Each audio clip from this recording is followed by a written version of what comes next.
Knife crime involving children is rare, but when it happens, it usually hits the headlines. And you've told us this can make you worry about your safety. In today's programme, we're telling the story of some children who have been affected by it. They're real kids explaining their experiences in their own words.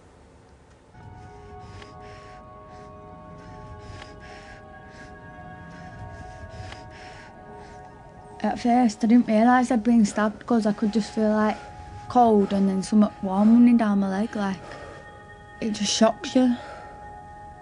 And then after it, like we're throbbing, and it just like it stung really badly.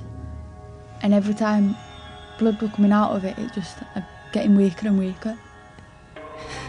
Shouting and like screaming, and people crying.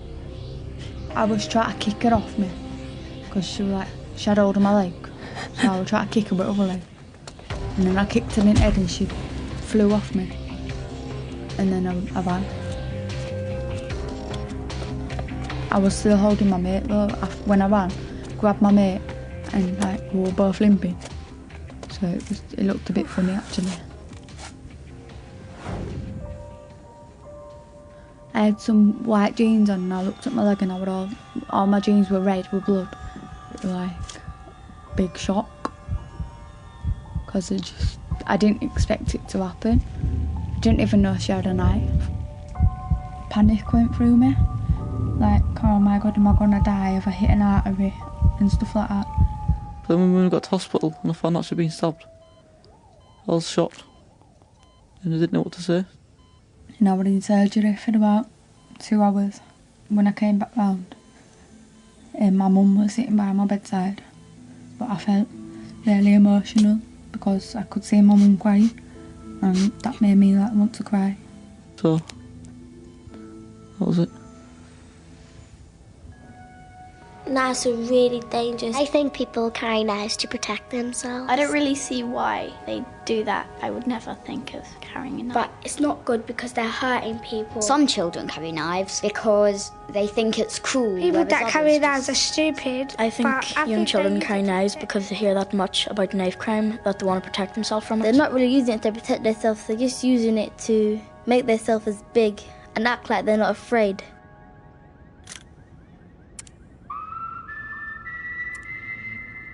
When we're fighting and I pull a knife out on someone, it's like an adrenaline rush, because I can see fear in their eyes and it sort of gives me a buzz because they're scared.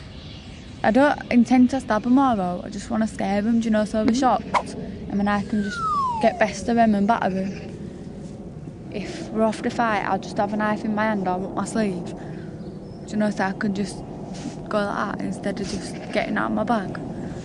And people see it and then they panic, like, oh, she's got a knife, or she's got a knife. I've been known for carrying a knife about 3 times. The first time I got caught, I went to fight and I took a knife with me for like protection. And then the police came and I tried to jump over the fence, but the police grabbed my leg and pulled me back down. I tried to hide the knife in the police car, and my other mate who was in the police car with me grasped me up, and the police searched the car and found the knife and my prints were all over it, so I couldn't really deny the knife being mine. I was devastated, absolutely devastated, because it was one of my kitchen knives that she'd taken and I didn't realise it had gone until the police showed me it. I was scared for what might happen because I didn't know, and everyone was like telling me I'd probably go to prison and stuff. I was 11 when I first got past the knife in a fight, and then I bought my own when I was like 12.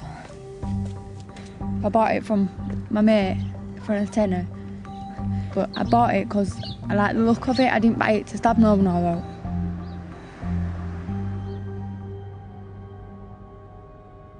I think people who carry knives should go to jail and learn their lesson. If they've been caught, they should be punished, but maybe not as severely as like older. I think that people who carry knives should be helped.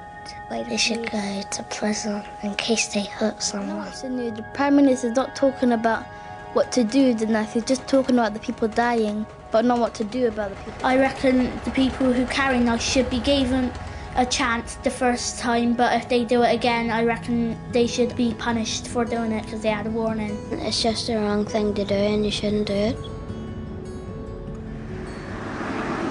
When you stood here, you can see right across the city. It's pretty. Like, when you've had a stressful day, just look across and you just think, oh, it's proper nice.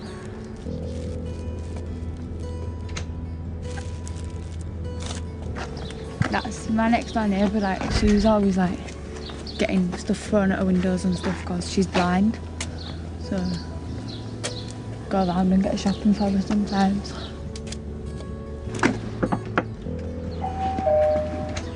I'm with Nana. And I'm her grandfather, and we get on quite well together. When I found out what had happened, I felt absolutely devastated and worried sick, you know, thinking she could have been killed or whatever. It's like from there to like there. The stitches were like popping and not working. Then they took skin from the bottom of my back and put it on my leg. Her granddad used to say, you know, it should be alright, it should be alright. You know, I did worry about her. If you just look on there, you know, like, I love Nana, and up there, I love Nana. She sticks all my pictures and stuff in my fridge. She's always been a very, very loving child. When she's at home, very outgoing person. I like going to the fair. I like to be at the centre of things that. Loves to sing, loves to dance, just loves music. Sometimes too loud, but and that's it. What else can I say? I mean, we love her to bits. She can be a bit untidy in her bedroom. My side at bedroom is pink. I like pink and I've got all my teddy bears on my bed. And Nana Scotty, so she don't like my England flag. I love my silver stilettos. They're just brilliant. Make me feel right tall. I put my training soles in them so that I don't hurt my toes as much. My mum was an alcoholic when I was little, so I moved in here when my little brother was born because he's disabled. My mum couldn't, you know, cope with us both, so I moved in here. I love her. I love him to bits, so he's ace. He's a bit mental, but he's ace. I want to work with disabled kids when I'm older.